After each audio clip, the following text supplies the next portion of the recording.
Hello Dual Universe, and welcome to this month's Arc Central updates. I'm your host, Ninth Prophet, here to bring you the latest from the past month. Before we dive into our episode, Arc Central is proud to announce that on January 8th, Evil Porcupine replaced Astrophil as executive producer and CEO of our channel, in a move that had been planned since early December last year.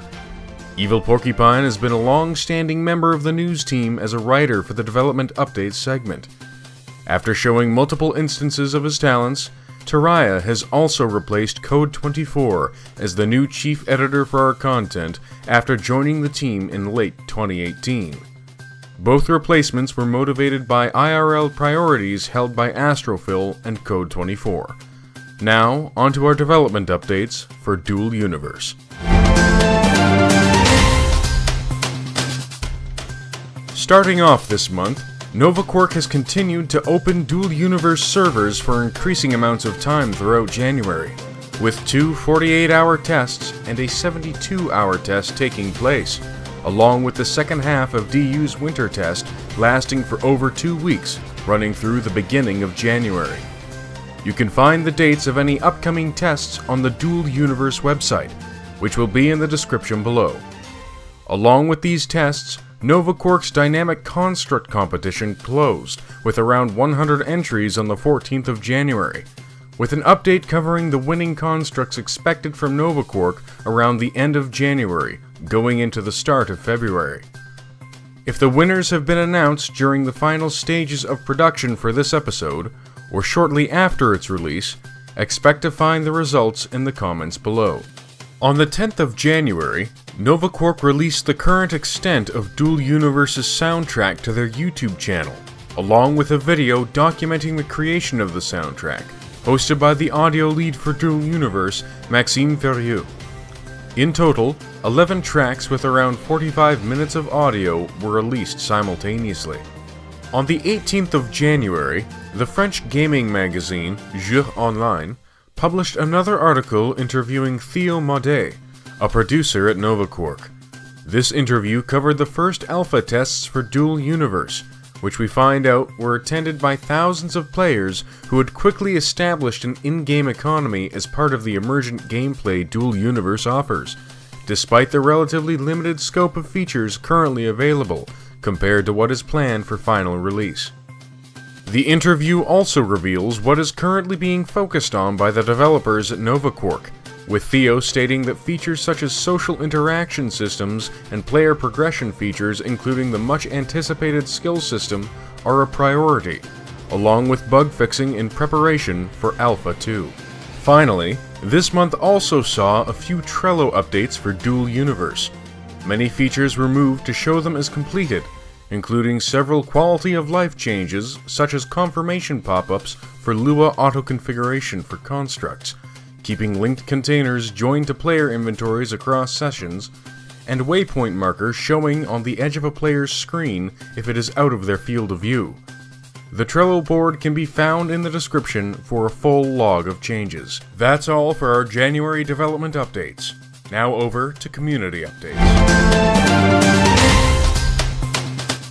On January 3rd, logistics and resource gathering organization Iridium Cartel and the Aeonian Federation signed a trade and friendship agreement, adding numbers to AFED's list of allies, which has been growing steadily since Master Chief MKI took over as leader of the Federation.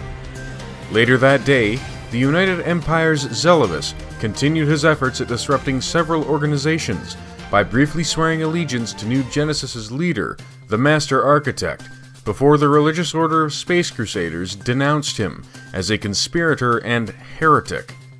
Allegedly, this was the result of NG learning of the TUE's intention to use their new allegiance to boost political standing with other organizations, coupled with apparent threats made by TUE during negotiations. Following shortly after on January 4th, business corporation Cerberus, already in affairs with Sovereignty Integral of Tilo, announced a long-negotiated trade and neutrality agreement with New Genesis, covering freedom of movement and information between the two organizations. as well as declaring that Cerberus will operate from within the physical boundaries of protection from the larger New Genesis. On January 5th, French nomadic and proselyte order, the Old Guard of Gaia, joined the Aeonian Federation's member organizations. The Old Guard seek to maintain balance between order and chaos, and have already found multiple groups to accord themselves with through their Sanctuary of Peace initiative. This is the 6th formal agreement of membership for organizations within AFED's collective, with more organizations currently in talks to join the Federation. On January 7th, the organization Luminos Investment Firm opened their Haven feed service to public use.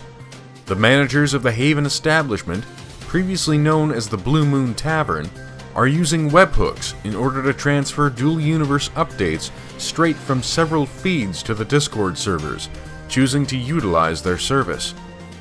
The service has already been adopted by several organizations, including the Aeonian Federation, Opian Federation, Dual Insider, and New Genesis.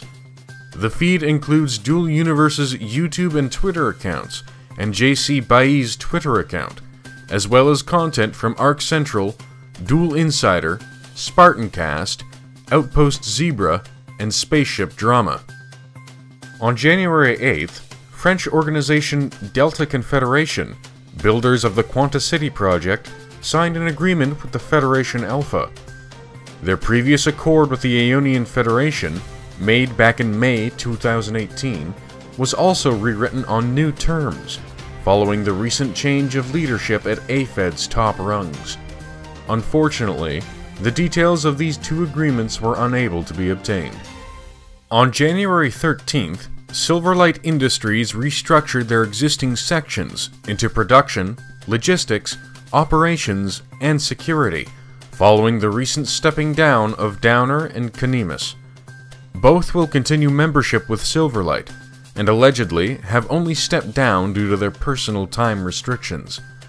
Production coordinator Exodus assured this was just a reorganization, but rumors of discontent within the organization surrounding the restructuring surfaced in the days following the changes.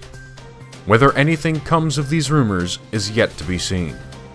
That's all for this month, and if you have any questions or comments about the editorial changes to Arc Central's updates seen this episode with our new editor, or the changing of roles within our production team, feel free to leave them down below or in our Discord server, which is linked in the description. This is Ninth Prophet, signing off for Arc Central.